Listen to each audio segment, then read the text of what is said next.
Hope you're having a good one. What's good? What's good? What's good? So tonight's question: what bank just completed its first public blockchain transaction? Citi, JP Morgan, Wells Fargo, or other? And if it's other, you're not going to make me say it, right? Fine. Put it in the comments. We need to know. We need to know. And also, have you invested in yourself today? Actually, I should ask that question.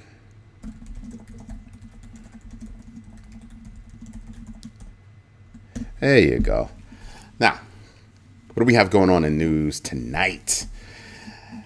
Ashish Birla is a board member for Ripple, and he compared blockchain's disruption of banking to the internet's impact on newspapers.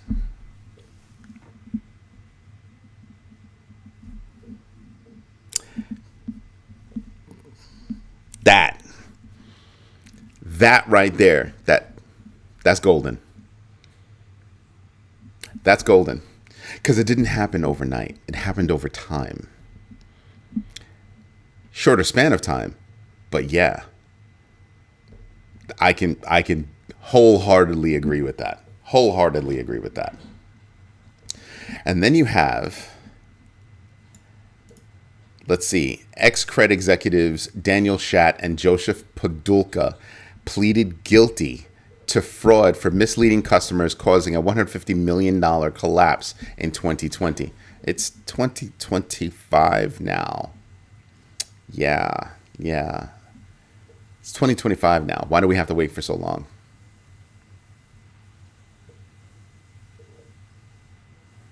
That has nothing to do with the question. Are you seeing all the commercials by Ripple? It's coming, preparing the masses. No, I have not been watching television. I, sir, have been too busy, sir, and have you invested in yourself? You didn't answer the question. What's wrong with you? Lieutenant answered the question. Michael McCaskill must be special. He's a big-time author now. I mean, I'm just saying. Seriously, have you invested in yourself? Inquiring minds want to know. Now, answer the question. Don't laugh. Answer the question. Put you in the corner right now. Let's see. What else do we have? We've got Coinbase announced wrapped versions of XRP, ADA, Doge, and LTC for use on its base layer 2 network. Yeah. It's all about DeFi access. It's all about DeFi access. Yes, you've done. See, Paula answered the question. No, sir. No, sir. You've either invested in yourself or you have not. Lieutenant answered the question. Paula answered the question. And you, sir, are purposefully being difficult. Now, I want you to say the words. I want to see, yes, I invested in myself today. That's what I want to see. I invested in myself. Other HSBC, China, was good. What's going on, Lex? So it's actually interesting that we're starting to see DeFi just open up again. It never really went away, right? It's just, thank you. It's like pulling teeth with some people, boy. Wow. I'm just here for the jokes, folks. I'm just here for the jokes. Don't forget to tip your waiters and waitresses. Just saying. So when I look at DeFi is one of those things. Remember last night I mentioned to you that there are all kinds of things going on in the crypto space that's starting to kind of mimic what's going on in the traditional finance space. And you see how some of those products are making their way over here to these products. Yeah, kind of a big deal. Just saying, kind of little itty bitty big deal right there. Binance CEO Richard Tang warned users of rising phishing scams impersonating Binance representatives. Yeah, that is all over the place. Like out of nowhere, it just seems to be picking up. Now, if you're paying attention to AI, there you go. Because the online, most of the let me say it like this. Most of the legit AI services that are out there won't let you take images of other people and manipulate those images, do that kind of stuff, right? But if you're running it locally, well, that's a different story, right? And then, there are services out there that you can create a video of somebody doing something. I saw one the other day where, Obama was walking with his bodyguards and everything. And I was like, oh, okay. All righty. I told you last night about how Jamie Curtis had to go after Zuck about what he's doing or what happened on his platform. They took it down within hours. Same thing happens on YouTube. Remember all those commercials, all those ads that they used to have on YouTube? Warren Buffett, Michael Saylor, name a big name in the crypto space, and there was a fake video commercial about it or with them. And you're like, wow. So there are mechanisms to bring it down. There really are mechanisms to bring it down. But Binance is actually saying, hey, please be careful out there. Because that's not us. Please be careful. So I think you should take that as more of a broader kind of warning. Be careful, because stuff out there is difficult. So what do we say? Do your own research, know your entries and exits, and absolutely invest deliberately. Just means that you're going to have to spend a little bit more time on that, number one, right? Do more research, find corroborating information, that kind of stuff. Because you have no idea how many times. I mean, you even see it when you're looking at coins, right? Right? We just spoke about that the other day. Oh, this coin, they're working with this company. Where'd you see that? Because I find it to be funny if somebody tells me something, and I say, well, where'd you see that? And they can't come back with a reputable name, or I forgot where I saw it, but nobody else has it. I mean, sometimes you do get those small places like, what is it? It was Bitcoin something or other. It was two of them. It was Lex that showed us, and it was, hey, these two small little spots had some news that nobody else had. That happens. And then you've got to go corroborate, because if you're talking about something that's legal, you can go look that up. Yep. So yeah, just be careful out there when you go out there and playing around. Just found out I can buy a house in Japan with crypto. Yep. My wife has been looking and told me today. Oh yeah, no, there was like a documentary a while ago about how you could do that. It's not even difficult. It's like just the thing. What else do we have? We've got NASDAQ. We already spoke about that one a couple of days ago. GD Culture Group announced its plans to raise $300 million to buy Bitcoin and Trump-themed meme coins.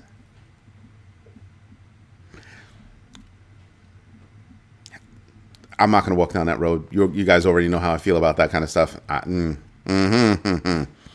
new documentary highlighted strategies transformation in MicroStrategy's transformation into strategy. The largest corporate Bitcoin holder with 553,555 Bitcoin, boosting its stock 400% in 2024. You can't tell me that's not interesting. It'll work for some companies. It's not going to work for everybody. And I see companies just jumping on the bandwagon. And I'm like, okay, but sooner or later, you're still going to have to be able to run a good company. It's good to catch the hype, but at some point, you're going to have to run a good company. Straight up. Just putting that out there for some people. U.S. authorities indicted Sinaloa cartel leaders for laundering fentanyl profits through stable coins like USDT. And it's not just USDT. They're doing a lot of stuff in there. They seized crypto wallets and expanding anti-cartel enforcement because of it. Yep. Coinbase CEO. Now, this is crazy. When I first saw this, I was kind of like, really? And I went and I found another article. And I was like, oh, this is like for real, for real. So Coinbase CEO Brian Armstrong backed former Doge agency staff, offering them fast-track jobs at Coinbase amid political controversy over the agency's deficiency claims.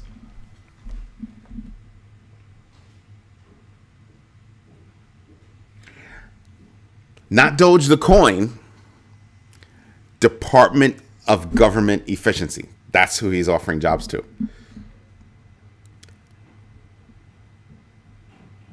People that go to government agencies, take the data, and go do whatever it is that they did or are doing with the data.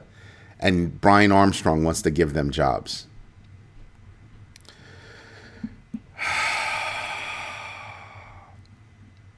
Brian.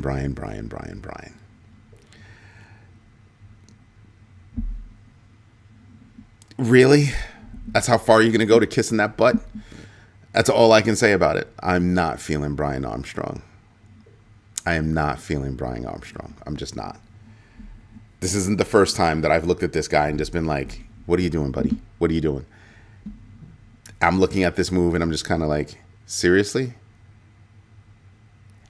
Everything that they've come out with, or just about everything that they've come out with, has been a lie. And you want to give these people jobs. I want to see who takes them up on it. I want to see exactly who takes them up on it. That's going to be interesting to me. That'll be very interesting. I hope there are enough companies out there are working on security against deep fakes. It's the platforms themselves that need to work on that, because it's an automated system to create the ads. You create your ad, and it's an automated system to get your ad up. It's if they get enough complaints or whatever, then maybe they'll go look at it. It's automated.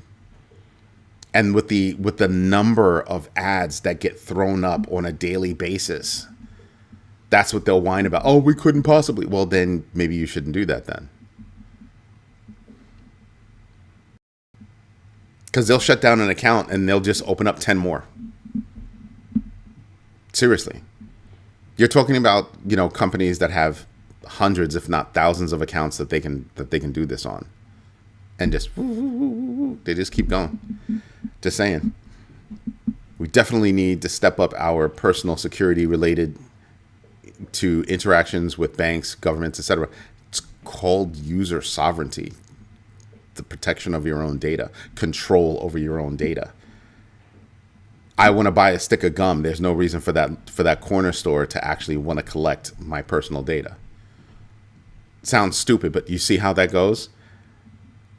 I mean, even if you're filling out a job application, have you seen some of these job applications? They're like, oh, well, if you have to check this box if you want to file for this job. And by the way, checking this box means that we can contact you and keep your information for 3 years or however long period of time. They never go back to that information. It's a data pull, right?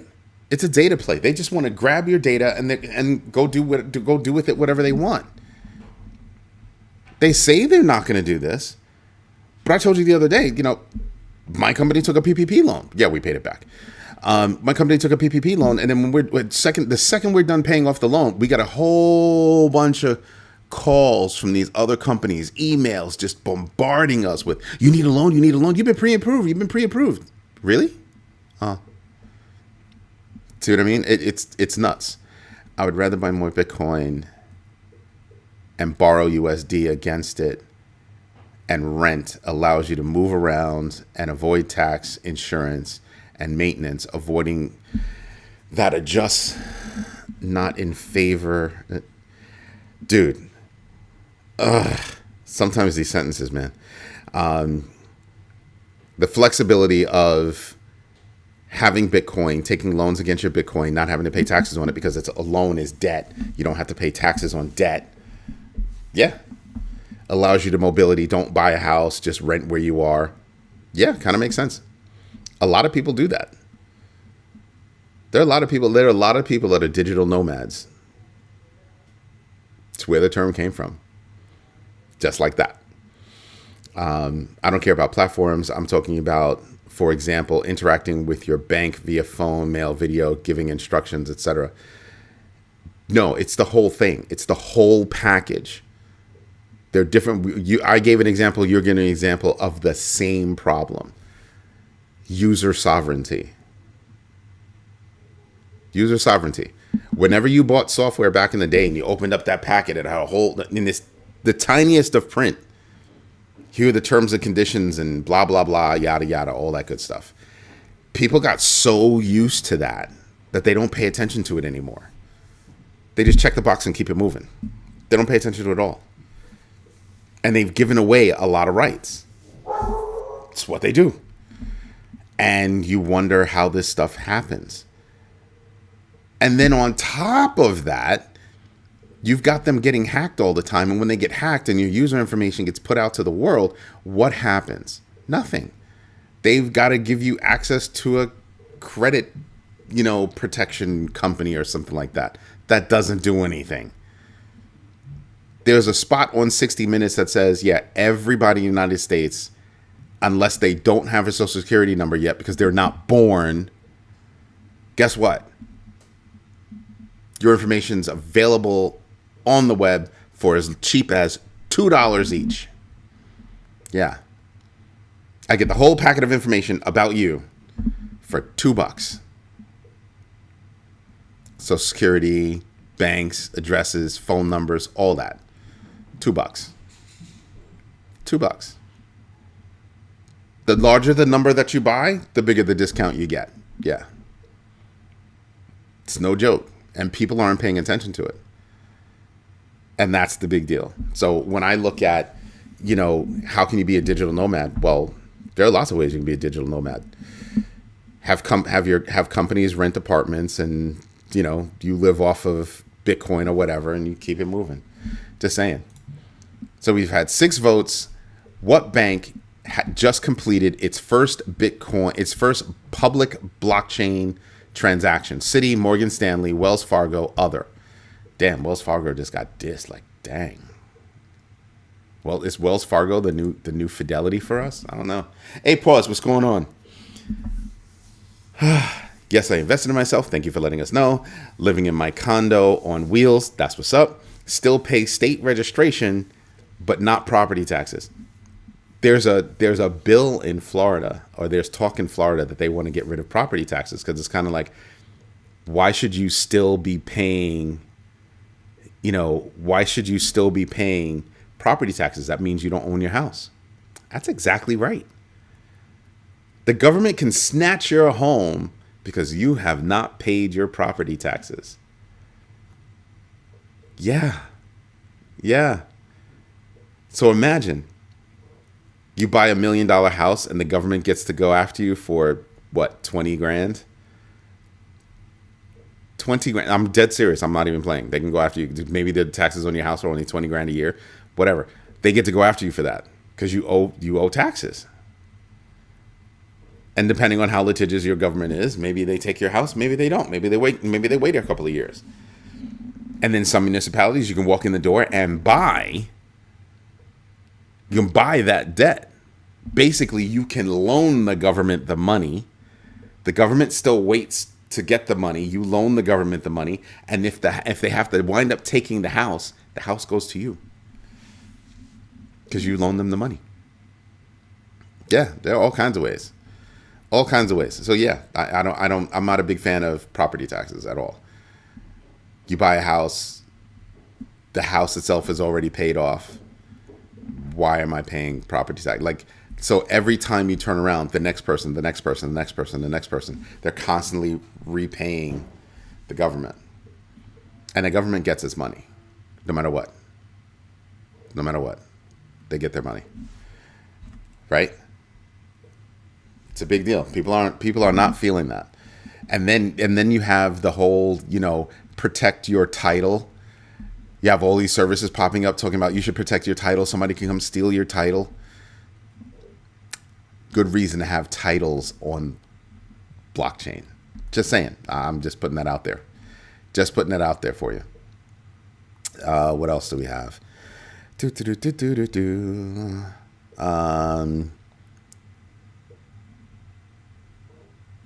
Yeah, A Pause is very brave. Like, seriously brave. Condo on wheels.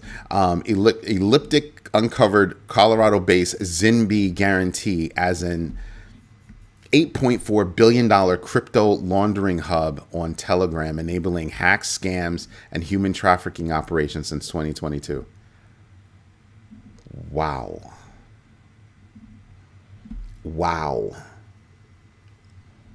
Basically, they're saying they're using crypto for illicit activity. Aurora Labs launched the Aurora Blocks Incubator, offering $250,000 and mentorship to 5 teams building virtual chains on the Near blockchain. That's so Near is trying to get their name out there. You know how I talk about Cardano all the time? And I kind of go, yeah, I wish Cardano would do something. Well, there you go. Something. There are a lot of cryptos out there that I'm just like, they need to do a lot more with regard to marketing, a hell of a lot more. Probably sell 20% of my XLM soon, considering 80% of my XRP DCA in close to the bottom, and buy more XLM to fill my category going forward.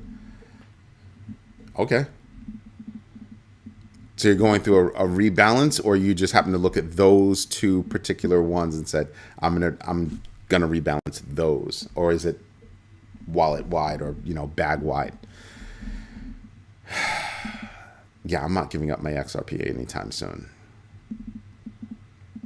I think there's a lot of gas in the tank for XRP.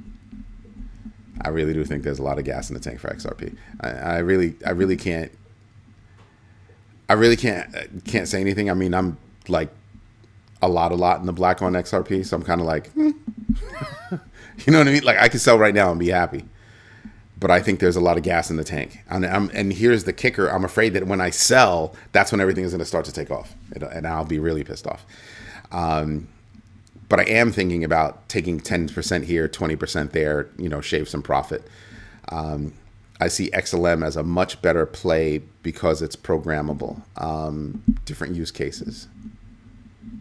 Don't just compare the tech for what the tech is. Compare the use cases. They have different use cases. So I don't know that I would put XRP and XLM in the same space. My humble opinion. Everybody's got one, just like ooh, I almost said it. I can feel that slipper coming upside my head. Ooh, bad. France's Interior Ministry scheduled an emergency meeting with crypto leaders on May 16th to address a surge in kidnapping attempts targeting crypto executives and their families. It's becoming a bigger problem than what people think. You think Luigi's bad. This is bad. This is bad. They used to snatch people all the time in Brazil. It's bad around the world.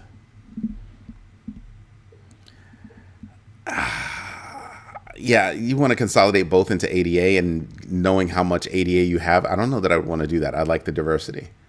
And like I said, Cardano, XRP and XLM, different use cases. Similar tech, different use cases. Just saying.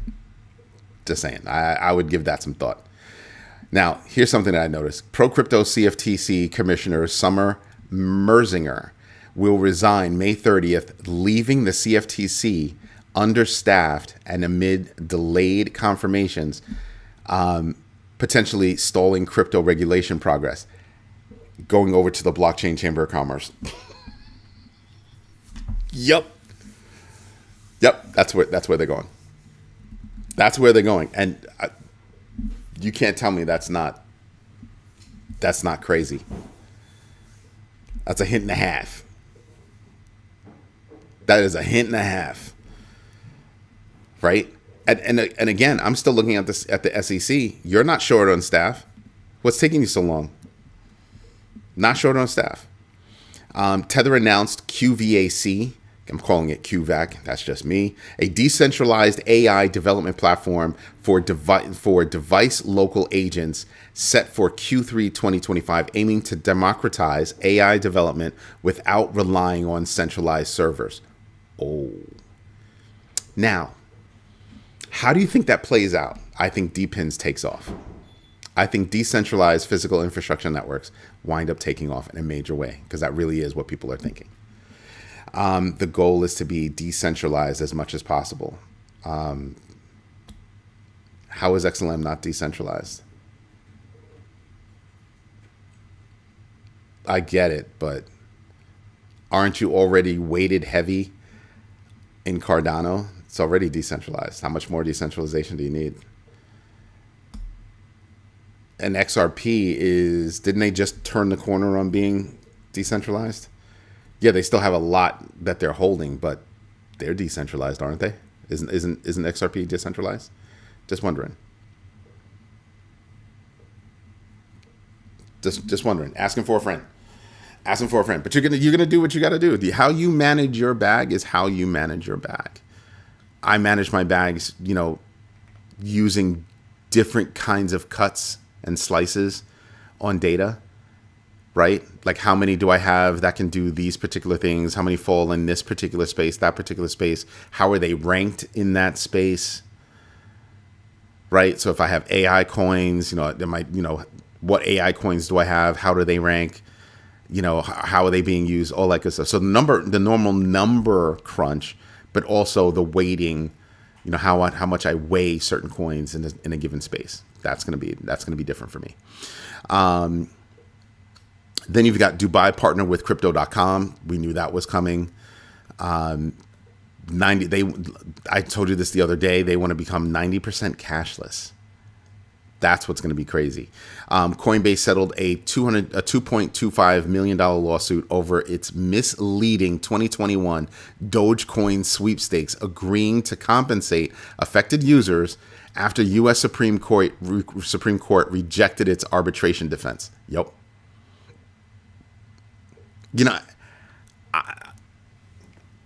There are a lot of reasons for me not to like Coinbase. You want to hire, former Department of Government efficiency staffers. For what reason? A fast track? You're going to give them you're not just going to review their resumes and see if there's something. No, you're going to give them a fast track to jobs. Kissing up. Doesn't look good. I don't care what anybody says. That's kissing up to me. And I'm just kind of like, yeah, nah. I'm not feeling Coinbase. I'm really not feeling Coinbase, like at all. At all. I might have to go have fun with Kraken. I do have a Kraken wallet. I might have to go play with Kraken more often and skip Coinbase because Coinbase is ridiculous. Coinbase is ridiculous. I'm not feeling Coinbase at all. At all. And then Europe, eToro. Wow. eToro's NASDAQ debut saw its stock surge 29%, valuing the company at over $5.4 billion, driven by strong crypto revenue growth despite past regulatory challenges in the United States. eToro's not playing games.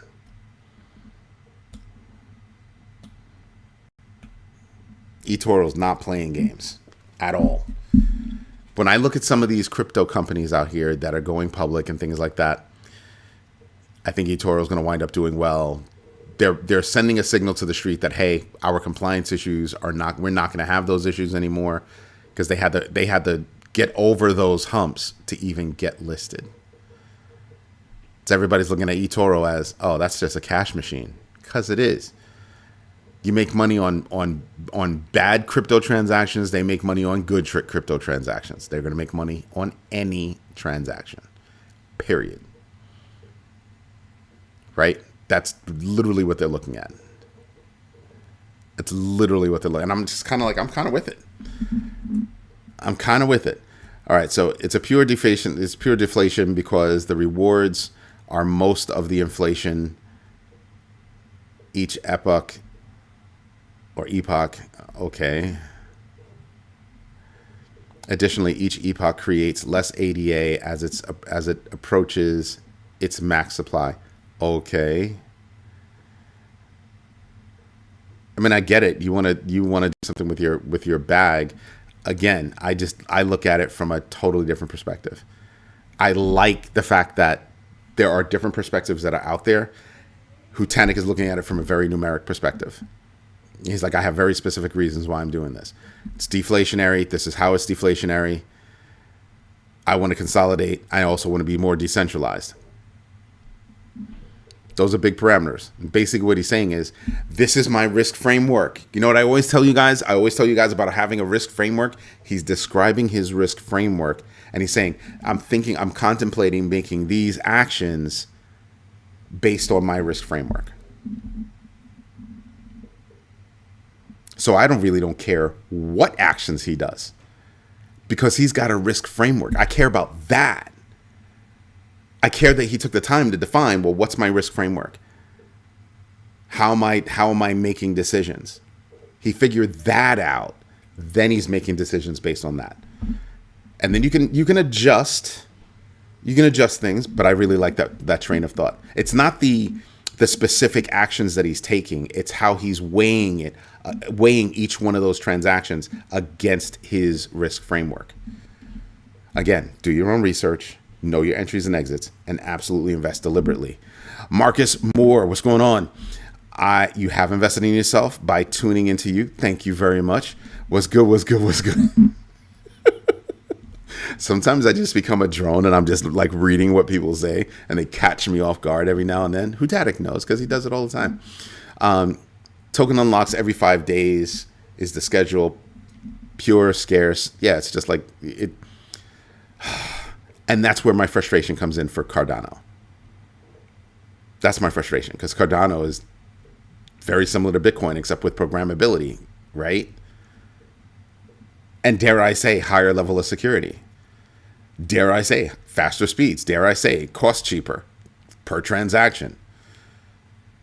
Cardano is actually ready for brick and mortar or online transactions. It's that fast. But there are a lot. I just don't see the right kind of talk going on about it. 2026 will be a serious year for unlocks for a lot of popular coins. Yes. So yeah, I'm out of those coins. I think by the end of this year, we're going to see a big dip, right? At some point this year, and I'm going to be out. It doesn't mean that I'm not going to get back in. It just means I'm going to be out. I'm going to let that dust settle. And I'm just going to be like, yo, okay. I told you what my plan is. I see a certain drop, a certain percentage drop, and I'm just going to be like, oh, it's time to get out. And I'm training myself a little bit more to take a little bit more profit as I see just a little taste here, a little taste here, a little taste here, a little taste here. Right? I have my trading wallets where I'm trading volatility. I'm playing around with volatility, and then I have my holding wallets, and I'm like, yeah, I can afford to take a little taste, because when the market takes a big drop, that's an opportunity. That's an opportunity. And I've made mistakes in the past where, we've seen a big drop, and I was able to get in on the drop, but it wasn't because I sold what I had to get in on the drop. Is because I had new money to put in.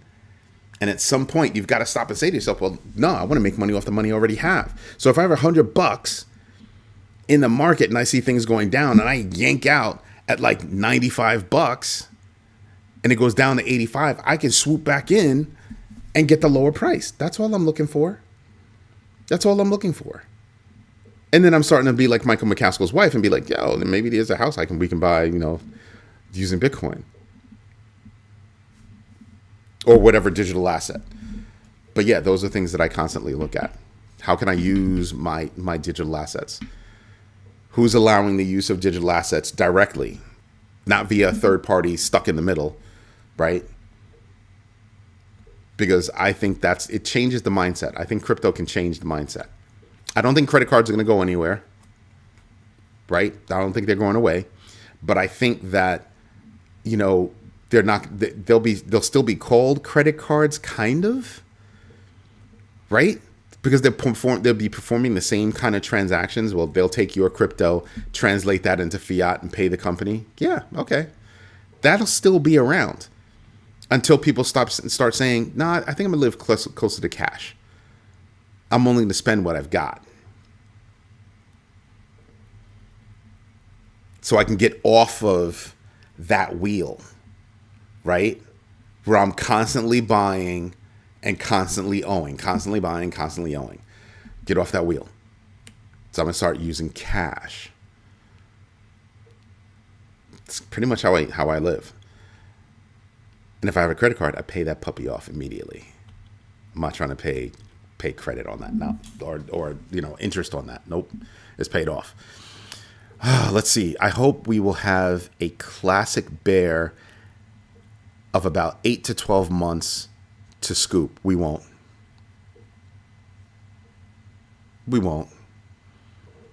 I mean, let me rephrase. It's not the length of time, it's how far the drop. For me, it's not the length of time, it's how far the drop. Right? So I think it's a combination of both. In that case, you're right. We will see a bear market. And I'm kind of like, yeah, you could kind of scoop up. Like it was a bear market for a minute, right? When we dropped from 69, that was a bear market. When we dropped from 109, that was an opportunity, right? And now you have a whole bunch of people sitting there going, damn, I should have bought.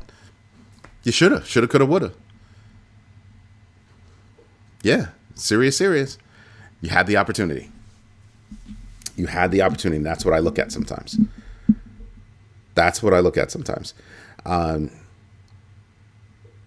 Yeah, I'm not going to pay attention to that. What else do we have? That's it. That's a lot of news. That's 19 points of news, except for this one thing.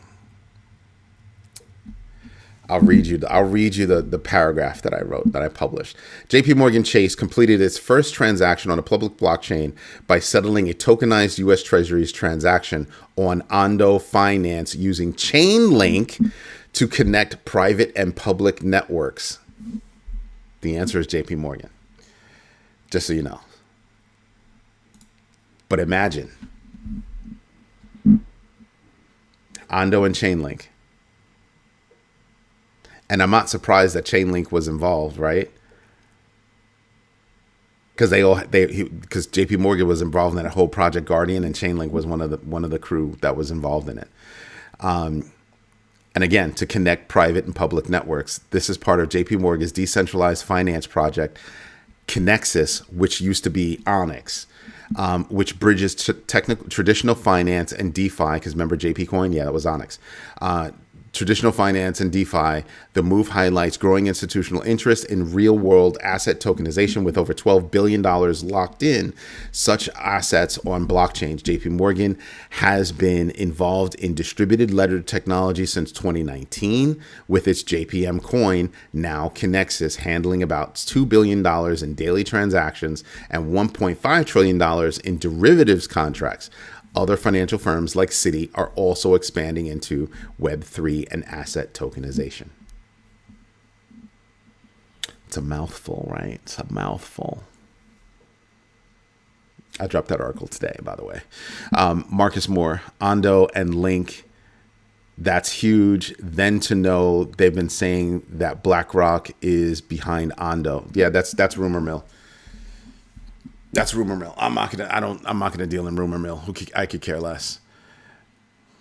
It's rumor mill. Don't buy into rumor mill. You get caught out there and you'll start thinking that everything's real. That's until I see the facts. I don't care that BlackRock's behind them. Right? I only care that they were used as a part of that transaction. That's what I care about. Right? That's what I care about. And you're saying Bitcoin conference on the 27th of this month, probably the pivot down through the summer. I don't think so. Unless we hit an all-time high before that conference. That conference is looking to have a few big names in it. And if we hear more things like this from out of JP Morgan, I keep telling you guys, there are a lot of catalysts out there that can do things. And for the summer, from June to like August, could we have a little bit of a dip? Hutanic, if that's what you mean, could see a little bit of a dip. Could. But then again, I look at the back half of the year, especially, late third quarter, and I'm like, yeah, I could see things happening late third quarter. Because they keep kicking the can down the road for ETFs. So there's that. So I'm kind of like, yeah, Anyway, everybody, I'm a little tired. I got up early today. I've got to get up early tomorrow. I'm going to call it an early night. September, August and September come back huge. Maybe. Got to start keeping a calendar. You know what I mean? Start keeping a calendar on what's going on. I don't know if I'm expecting a lot to come out of that Bitcoin conference because nothing came out of the last one. It's a lot of hype. Not a lot of anything came after that. So I don't know. And then we're still going to have the effects of the tariffs because they're still in place. They're just lower. So I'm expecting that. Those are going to be big changes. Rate cut in July, I'm not banking on that. I'm not banking on that at all. I have the odds on that very low. Very low. I really do. But the thing that can get me out there to start thinking about that is because you're not gonna see the numbers, the numbers reflecting right now the hit from tariffs. You will see it in time for July. So that could be a catalyst. That very well could be a catalyst to drop the market. But the market's still hot in a lot of ways. So in a lot of ways, why do that? So I don't know. I don't know.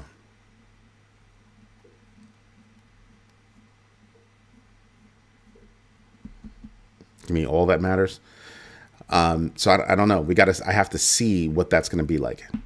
And right now, so, but I'm not guaranteed. I'm putting low odds right now until I start seeing more numbers, until I start seeing more companies talk about what kind of a hit they're taking because of the tariffs. I'm going to wait. But I think that when you think about it, my number could be higher or should be higher. Because like I said, the numbers right now don't reflect the effects of tariffs, but the numbers that will be used for July should. I'm not saying they will, but they should. Right? Because end of May, you're going to see reflections on the shelves, on store shelves. And then comes June with higher prices. That's when it starts to bite. So July, maybe you do. Maybe you do. And it's a delayed reaction because you've got to have the numbers to support that kind of a move. But then you've got to say to yourself, well, what do we get from it? Because we're still in that space where if the United States and China over the next 90 days come to some kind of conclusion and, okay, we're going to fix this, we're going to fix that, then you have a bump to the market, which again would come back with why lower rates, because it's a timing issue. To me, it's a timing issue. There are a number of reasons why it could drop going into the 27th. I wouldn't say that. I can easily see, conversations between China and, the United States not going well. Something else I wanted you guys to think about. There's a company out there, a Chinese company, that got 300 mil. That company I told you about, that's a Chinese company that got that 300 mil to buy Bitcoin and, amazingly enough, Trump tokens. Chinese company. Excuse me. So yeah, that's something to think about. So sailor buying anything doesn't mean anything to the open market. So yeah, no, that doesn't matter. That does not matter at all. Those are always OTC transactions. They don't affect the market. The most they are is his normal Monday news, bought some more Bitcoin. It's so normal right now that people pay no mind to it. And it does not affect the price of Bitcoin. Think about that. And you just had Tether buy $419 million worth of Bitcoin at a price point that was like $95,000 and change. No effect on the market. No effect on the open market. So yeah, that kind of stuff doesn't matter. And don't insult me, because that does insult me. Try to say it with a straight face. I'm not your daddy. And if I was, I would have whooped your behind a long time ago. Everybody, this is Eddie J on crypto for GrowMyBag.tv. Hope you like what I'm doing. If you do me a favor, smash the likes, tell your friends about us, and become a big bagger. You might want to think about that. And Rick Ritchie, where are you, young man? Where are you? There are a few people that are missing today, but I know they're probably hard at work. Fine, be that way. Go make your money. Anyway, as always, thank you for your time. Thank you for your patience. And always, always, always, I'm grateful. Thank you for your trust. Everybody enjoy the rest of your night. Have a good one. Bye-bye.